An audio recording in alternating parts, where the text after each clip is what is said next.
Әке, бір-екі минутыңыз бөле аласыз ба? Осы жолы жақсы жаңалықпен бөлісетін боларсың. Солай десе де болады. Біз кеше қыз жігіттермен балалар үйіне барып қайтқанбыз. Біраз әңгімелестік. Өзгенің өміріне араласып жүргенің мені қуантады. Мен де. Әлгі балалар кішкентай болып көрінгенмен көзге. Қылықтары, сөздері ересек адамдардікіндей. Қысқасы әке, мен оларға бір жақсылық жасағым келеді. Не істемек ойың бар? Телефон сыйлағым келеді. Телефон дейсің бе? Онда тұрған не бар? Заманауи сыйлық. Мади, мұның енді дұрыс емес. Балалар үйіне қазір телефон да, киім-кешек те керек емес. Оларды демеушілері онсыз да ондай сыйлыққа көміп тастайды.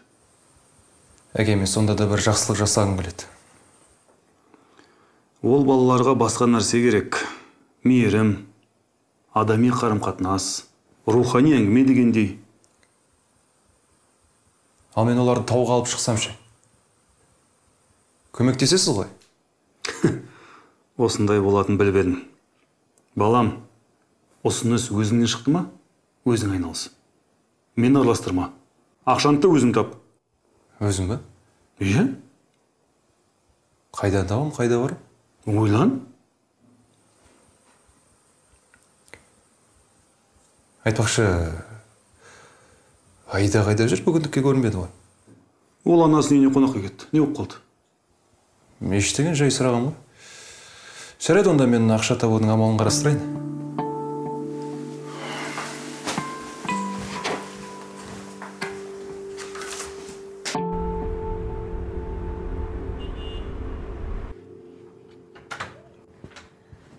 Іңкәр, әл жатсын ба, тұр жылдам кейін. Мен жайма қалдыр, ешқайда да бармайым. Іңкәр, бұның ақымақтық. Атанаң үлкен кісілер қалай өмір сүрсе де өздері біледі. Сонда менің ешқандай қатысым жоқ па? Негізі олар менің ата-анам. Ерлі зайыптылардың арасында ажырасу деген болып тұрады. Неге осыншама жыл менен жасырып келген, а? Өйткені олар сенің осылай ауыр қабылдайтынды біліп қорыққан шығар. Егер өзім білмегенде қашанғы жазып жүреді екен? Кеше бізбен бірге балалар үйіне барғанында ғой. Шындап келгенде кімге қиын екен сонда көретін едің. Ол жердегі балаларға ата-ананың мейірімі мен махаббатының жетіспейтін көргенде жүрегің ауырады. Ал сенің ата-анаңның ажырасқаны олардың саған деген махаббаттарына әсер еткен жоқ. Оның түк пайдасы жоқ. Болды, мен жайма қалдыршы. Иә, осылай күні ғой жата бересің бе? Сата берем. Ешкімді де көрім келмей.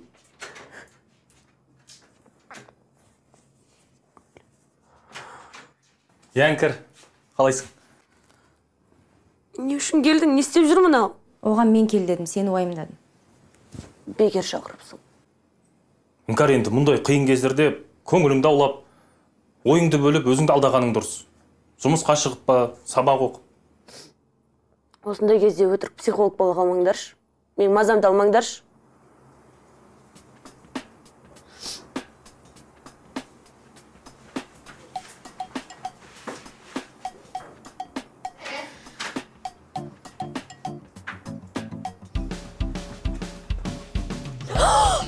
Есің дұрыс па?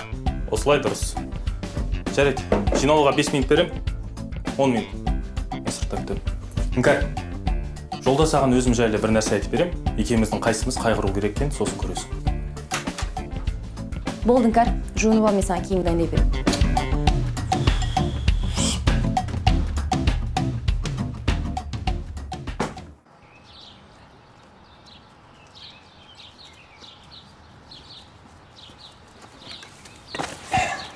Асың дәмді болсын. Ақылдасатын шаруа бар. Жүре қалсам бола ма? Жыламашы. Қазір тағы біреуін алып беремін. Қысқасы, маған көп ақша керек. Барып жұмыс істеп тап деген жарамайды. Әрі жылдам, әрі көп ақша. Сен сияқты ақылдардың қаншамасы бар екен білесің ба? Білем. Бірақ оларда сен сияқты дос жоқ. Өйткені сен бәрін білесің. Маған айтшы. Мәди, тез ақша табу деген, ол әрдайым заңсыз, немесе жеңіл жолмен келеді. Енді оның да әдісі бар емес пе? Анау мықты жігіттерге жасап бергенің сияқты. Мен оларға ойында жеңілмейтін алгоритм жасап берген. Енді маған да соны үйретші. Енді ол оңай нәрсе емес қой. Сен алгоритмді бірінші пайдаланып білуің керек. Сен өзі құрғақ флоп, табысты стек, және басқа да терминдерді білесің ба? Қиындата бермеші. Енді көріп тұрсың ғой, ол оңай нәрсе емес. Сен баяғыдан оны қолданбасаң, әрдайым сондай болады. Жарайды. Онда маған олардың қайда ойнайтынын айтшы. Мәди, сен шынымен де солардың ортасына кірмексің ба? Бұл ойыннан тезірек бас тартуың керек. Маған бір қайырымды іске көп ақша керек. Сосын мен ол жаққа барғанда ұтылмаймын ғой. Өйткені оларда сенің алгоритмің бар. Қайда екенін айтшы.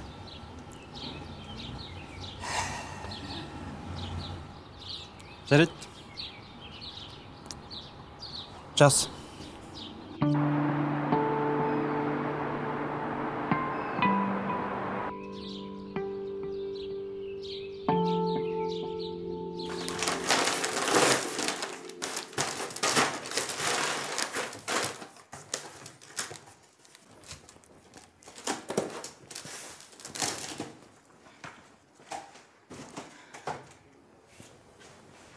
Бұл соңғы қорап болған.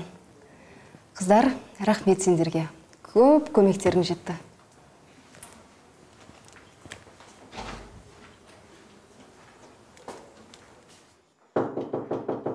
Кіріңіз. Амансыз ба, Мархабат? Жандос Айбарұлы, сәлеметсіз бе, кіріңіз. Қораптарды жинастырып жатыр едік. Кедергі болмады ма? Жоқ. Мархабат, мен ойлана келе, қысқасында сізге. Күлме. Рахмет. Менің сүйікті гүлдерім екенін қайдан білдіңіз? Енді бұдан да қызықты оқиға ойлап табуға болар еді, бірақ гүлдің суретін телефоныңызға салып қойыпсыз. Өзіңіз нағыз байқампаз екенсіз. Жұмыспен келдіңіз бе? Иә, сіздерде тағы да қарбалас болып жатыр. Не болды? Иә, облыста бірнеше ауылды су шайып кетіпті. Содан зардап шеккендерге көмек қораптарын жинастырып жатырмыз. Менен қандай көмек? Жоқ, рахмет, көмекшілерім жетеді. Мархабат, шынымды айтсам, енді мен әдемі сөйлеу білмеймін. Алло. Иә. Екінші партияны жөнелттік. Қалғандарынан көлік күтіп отырмыз. Сіз бірдеңе дедіңіз? Иә, түсінесіз бе? Негізінде... Қайрат. Келдің ау. Сәлем. Қалайсың? О, гүлдер. Таныс қойыңыздар. Жандос Айбарұлы, журналистика факультетінің оқытушысы. Қайрат жігіттермен біздің орталыққа көмектеседі. Танысқаныма қуаныштымын. Мархабат, мен облысқа бара алмайтын болдым. Жігіттер финалға жолдамалды. Мен солардың жанында болуым керек. Айтпақшы, ертеңге қалдырсақ болмаймын. Жоқ, ол жердегі адамдар бүгін келеді деп күтіп отыр ғой. Енді маған не істейсің? Мен айтып тұрмын саған, мен спортшыларымды қараусыз қалдыра алмаймын. Енді білесің ғой, менің де өзіме жүктелген міндеттерім бар. Мен саған қай уақытта да көмектесіп келдім, дұрыс па? Бір жолға ештеңе етпес. Орынсыз араласқаныма сіздер мені кешіріңіздер. Мен сіздерге бір ұсыныс айтсам, ол сіздерге ұнайды деп есептеймін. Қайрат жігіттеріне бара берсін. Ал мына гуманитарлық көмекті менің студенттерім жеткізіп салады. Жоқ, студенттердің қолынан келмейді. Жоқ, сіз қорықпаңыз. Мен өзім басы қасында болам. Не істесем? Басқа амал жоқ, апарсын. Онда тіпті жақсы. Рахмет сізге. Есіміңіз? Жандос Айбарұлы. Сау болайық. Жандосай барлы бағана бірдеңе айтайын деп еді. Барлығын тез жиналыңдар. Тез. Я.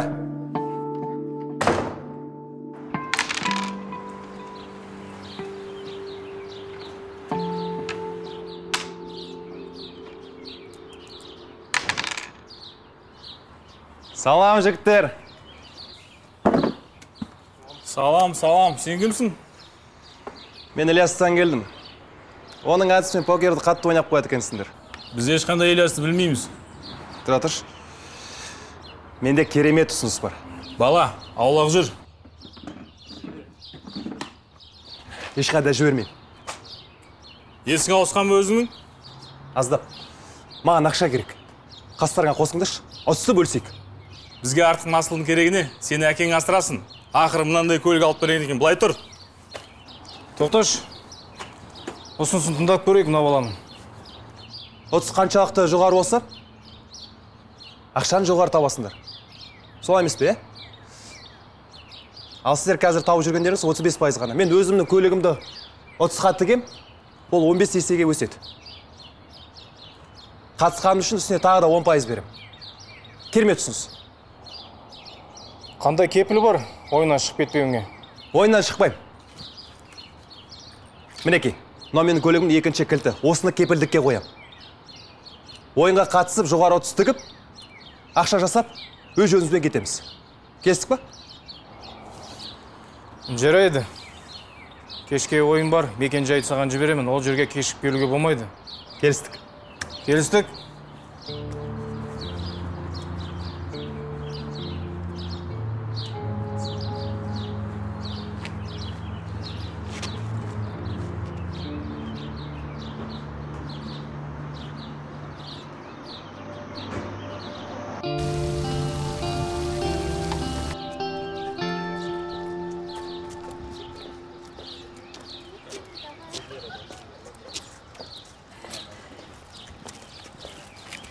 Балалар, сендерді көргеніме қуаныштымын. Мархабаттың аяқ асты шаруалар шығып қалып қол тимей жатыр. Қалаға жақын маңдағы ауылды су басып кетіпті. Сол жерге керекті азық-түліктерді алып баруымыз керек. Әрине алып барамыз. Я, көмектесеміз. Жоқ, қыздар, сендер осында қала беріңдер. Ол жерге біздер жігіттер өзіміз барамыз. Айлин, сен ұсынысыңды Мархабатқа айтып, ақылдаса беріңдер, жарай ма? Қандай ұсыныс? Мен десем мен барам. Жақсы. Міне, Мәдидің де өзі келді. Мәди, сенің көмегіңнің көлігің керек болып тұр. Ағай, сіз терминатор сияқты екенсіз. Маған сенің көлігің керек. Болды ма? Е? Қалды жасатын уақыт жоқ. Кеттік жүр. Дәл қазір ме? Дәл қазір. Ағай, мен кешке маңызды шаруам бар еді. Кешке дейін үлгересің. Менің көлігіме заттар сыймайды. Түсінесің бе? Егер үлгермей қалам деп қорықсаң, онда көлігіңді Мағжанға бере сал. Ой, Мағжанға бергенше өзім барған дұрыс. Кестік. Баяғыдан ұстап етпейсің бе? Жүріңдер, кеттік.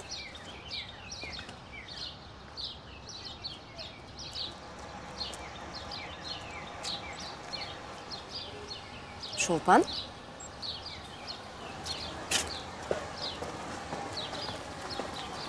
Шолпан? Сен мұны не істеп жүрсің? Адасып қалдым. Мархабат апай спорт үйірмесіне қайта келуге көмектескен. Олар мекен жайын ауыстырып жіберіпті. Алдын үйдегілер әкелетін. Ал қазір әкем жұмысқа шығып кетті. Ал апам кішкентайлармен шыға алмайды. Олай болса, біз сені ертіп барамыз қазір. Я, оның еш қиындығы жоқ.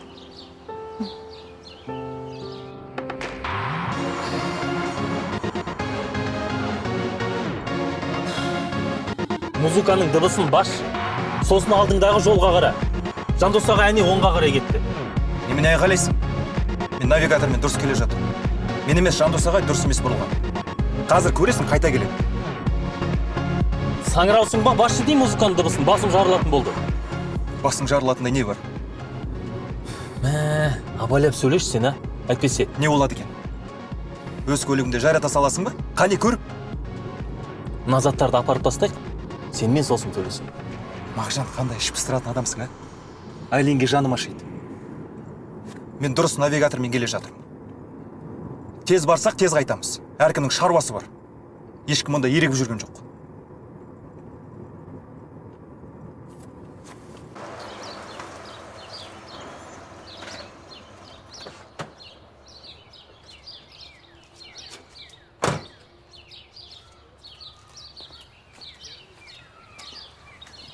Саламатсыздар ма? Мен еріктілер орталығынан келдім. Иә, білеміз. Сендерді өзіміз асыға күтіп отырмыз. Қош келіпсің. Жүктерді жайлап ақырындап өзіміз түсіріп аламыз. Бірақ жолдарыңнан қалдырмаймыз. Менен бұрын бұл жерге студенттер келмеді ме? Жоқ. Сенен өзің бірінші болып келіп тұрсың. Қызық. Олар менен озып кетті ме десем? Жоғалды адасып кетті ме екен, а? Енді мүмкін.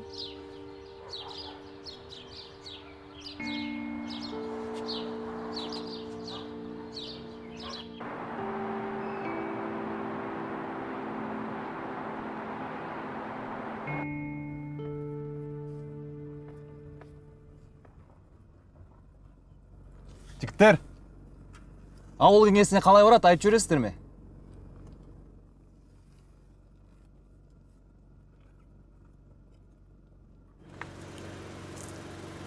Онда қандай шаруаларың бар? Бері қараш. Оларға ештеңе айтушы болма. Бізге тек жол көрсетсе болды. Тоқташы, адамдармен сөйлесіп жатқанын көрмейсің бе? Жағдайды өзім реттеймін. Уайымдама. Не ғой, біздер қаладан келе жатыр едік. Ауыл тұрғындарына гуманитарлық көмек алып келдік. Олар бізді күтіп отыр. Қалай? Көмектесесіңдер ме? Әрине көмектесеміз. Жолды көрістік. Біздің соңымыздан еріңдер. Жақсы.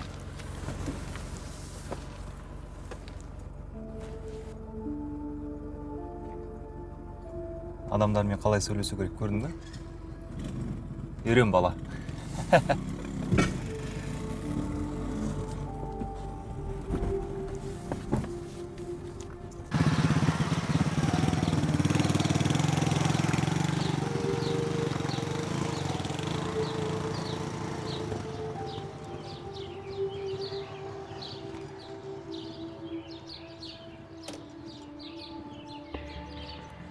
Мына жер ауыл кеңесіне мүлдем ұқсап тұрған жоқ. Ол жердің бәрін су басып қалғанын ұмытпа. Мүмкін уақытша осында келген болар. Тез артқа жүр. Артқа жүр.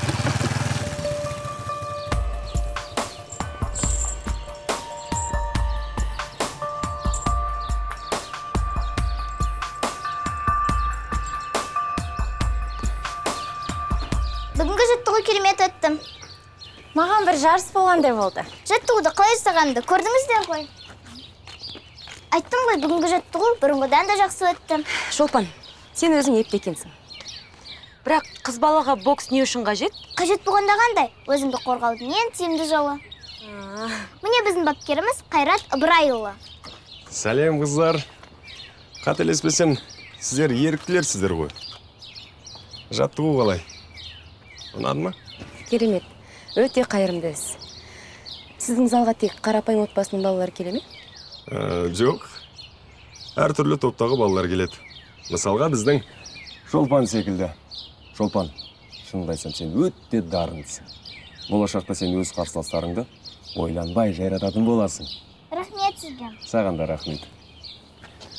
Жақсы, мен кеттім, сау болыңыздар, қыздар.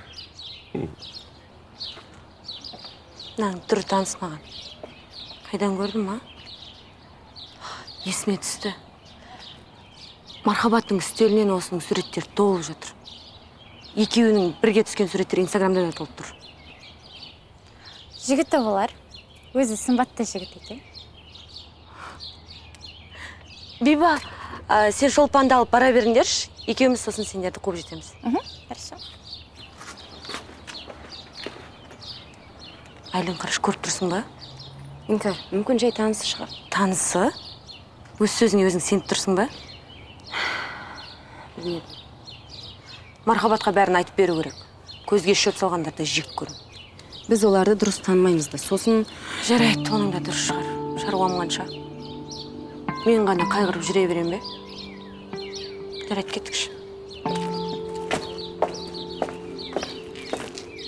Жігіттер, артық әрекетке барыспайық. Біз жалғыз емеспіз. Көп замай артымыздан іздеп келеді. Сосын өздеріңе қиын болады. Ештеңе етпейді. Олар келгенше үлгерерміз. Жігіттер, тұра тұрыңдаршы. Бірден басталудың қажеті қанша? Мәселенің бәрін ақылмен шешуге болады.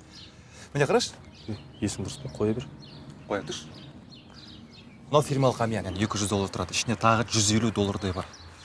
Мынау менің сағатым. Бұл да қымбат тұрады. Міне. Бұл да ең қымбат телефон. Саған бер, барлығын саған бер. Енді біз өз жөнімізбен жүре берейікші. Асықпа. Көліктегі қорапта не бар? Айтарлықта ештеңе емес, азық-түлік дегендей. Он май, қант, шай. Түсіріңдер. Бауырым, бұл мұқтаж жандарға арналған. Ұялсаңшы. Мен де соған мұқтаж жанмын. Қораптарды алуларыңа жол бермеймін. Соңғы рет айтам, өз еріктеріңмен беріңдер. Бауырым, өз жөніңмен жүре берші.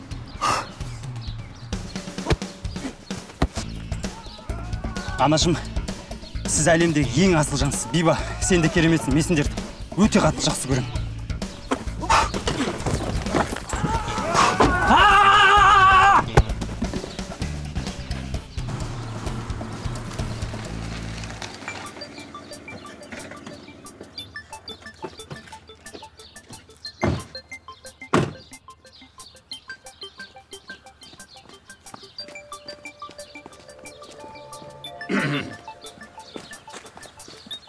Ой, Прая, мұндай жағдай бұрын соңды біздің алда болмаған.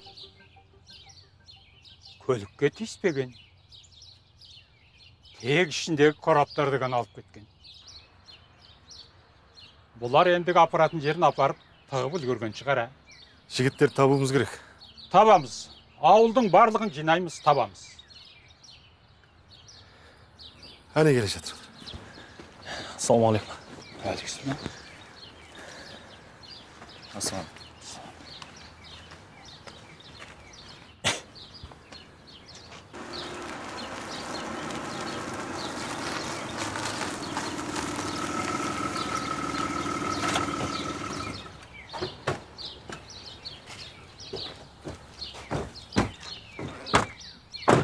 Әне, көліктер тұр. Мен өзім барам. Сендер осы жерде болыңдар. Мен сізбен барам. Қал дедім. Мен қазір.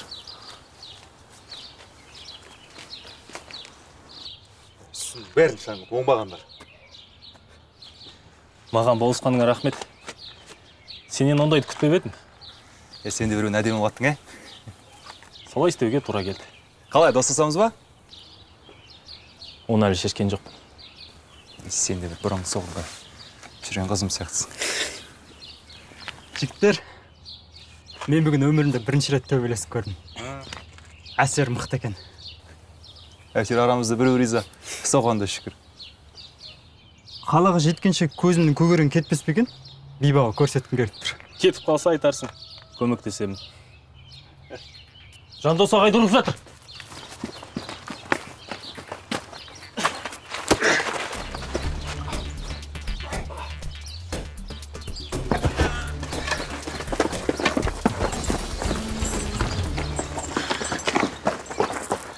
Сен өзі кімсің соншама? Қораптар қайда? Қораптарың жоқ. Жайғастырып тастадық. Мен саған не дедім? Қораптар қайда? Болды. Байқадың ба? Жандос аға тура Дензел Вашингтон сияқты төбелеседі екен. Дензел емес, Дензел Вашингтон. Заттарың үйдің артында. Барыңдар, тексеріп келіңдер. Сүмелек, менің заттарымды қайтар. Абайла, сенен қымбат тұрады. Әмиянда кел.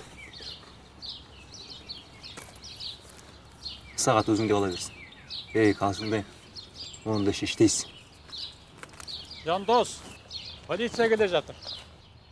Бұлар біздің ауылдың адамдары емес. Өзгенің қайғысына ортақтас болғаның орнына осылардан пайда көрейін деп жүрсіңдер ме? Соғыс кезінде ғой осындай адамдарға қандай жаза қолданғандарын білсеңдер ғой. Кешіріңіз, ата. Ата, бізді шайтан азғырды. Сендер білесіңдер ме?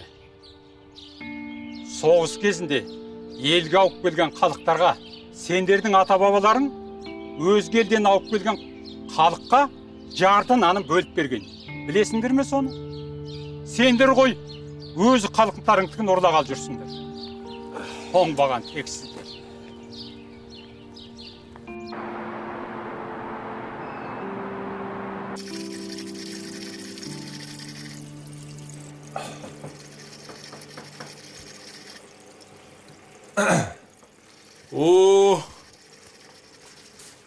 Жігіттер, жағдай осылай болып қалды. Кешіріңдерші, мүмкін әлі де ойынға барып үлгерерміз. Бала, ойнап болдың. Бізге екінші кілтті берді, көлігіңді сатуға сеніп қайтacağız. Бітті, студент. Көлігінен айырылдың. Не айтып тұрсыңдар?